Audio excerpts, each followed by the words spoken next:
En esta ocasión vamos a hallar los coeficientes o las medidas de simetría y asimetría, ¿no?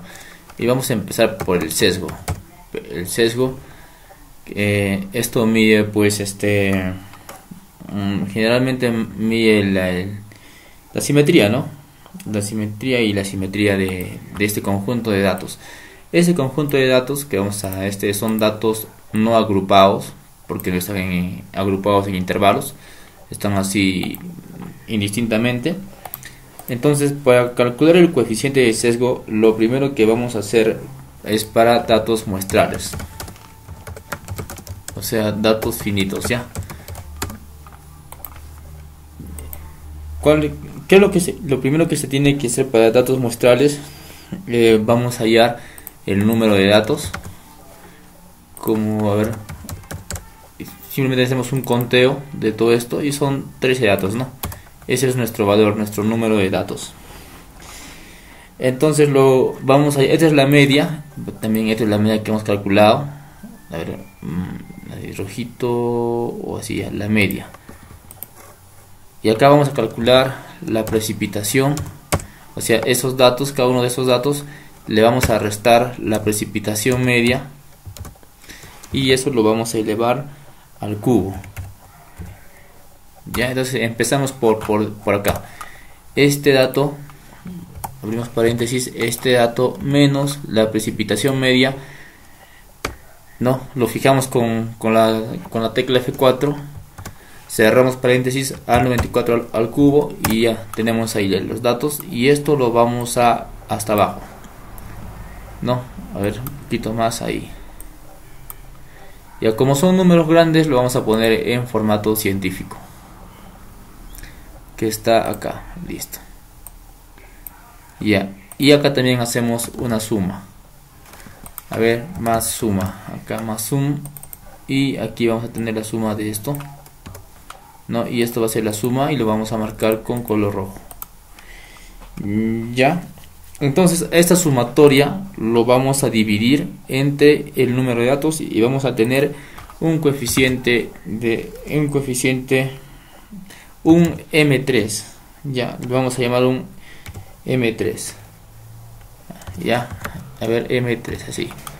Entonces dividimos toda esta suma, ¿verdad?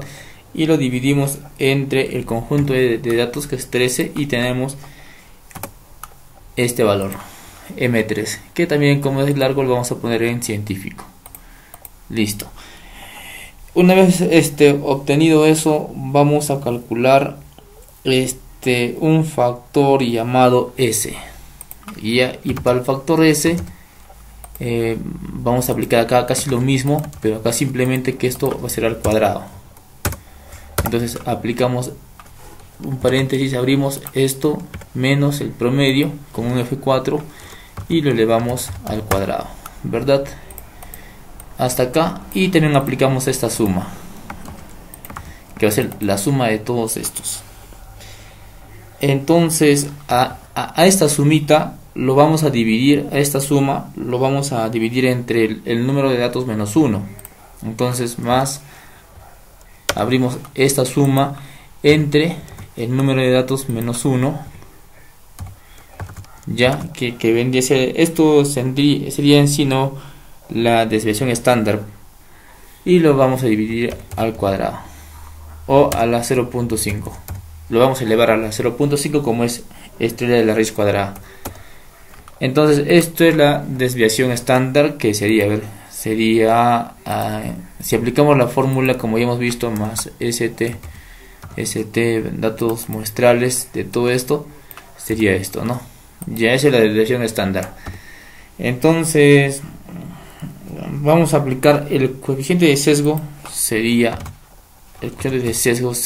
igual a la siguiente fórmula, sería más el número de datos elevado al cuadrado, ¿verdad?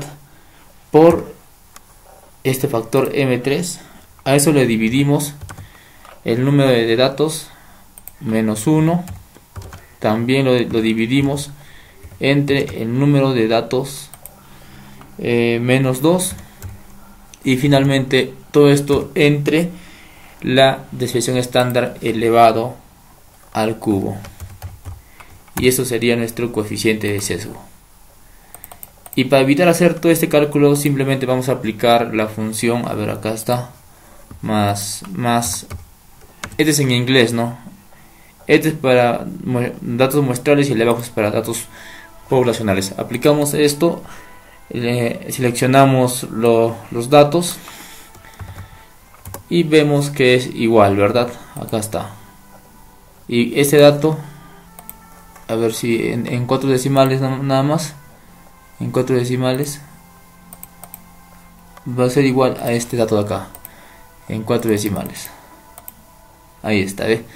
Entonces simplemente con una fórmula determinamos el coeficiente de sesgo, que es un parámetro para medir la simetría o la asimetría de unos datos, ¿no?, muestrales. Ya eso se verá en temas estadísticos más adelante. Gracias, hasta luego.